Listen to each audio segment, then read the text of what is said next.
OPM gentar hadapi TNI, sebar sniper usai Panglima tantang perang, ancam warga sipil. Organisasi Papua Merdeka, OPM, menempatkan para penembak runduknya, atau yang kerap disebut sniper, di berbagai titik di wilayah Sugapa, Intan Jaya, Papua.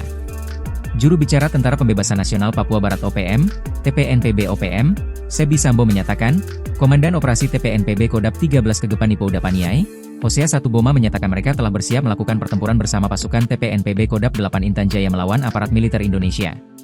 Pernyataan ini disebut sebagai respons atas dugaan serangan bom yang dilakukan TNI dengan menyasar area permukiman warga sipil di Intan Jaya sejak 7 hingga 9 April 2025. Kami mengimbau seluruh warga sipil untuk segera menghentikan aktivitas, kata Hosea dalam laporan yang dibagikan Sebi Sambo. Menurut Hosea, sniper TPNPB telah siaga di berbagai titik strategis. Ia memperingatkan bahwa serangan terhadap pos-pos militer Indonesia bisa terjadi kapan saja. Untuk itu, warga diminta segera meninggalkan aktivitas, terutama di sekitar kawasan konflik, guna menghindari jatuhnya korban dari pihak sipil.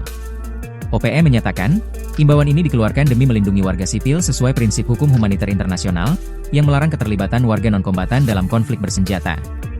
Sebelumnya, pemerintah RI telah merespon aksi pembantaian penambang emas yang dilakukan oleh OPM beberapa waktu lalu. Menteri Koordinator Bidang Politik dan Keamanan, Jenderal Purnawirawan Budi Gunawan telah memanggil petinggi militer Indonesia serta kementerian terkait untuk menanggapi kejadian pembantaian keji tersebut.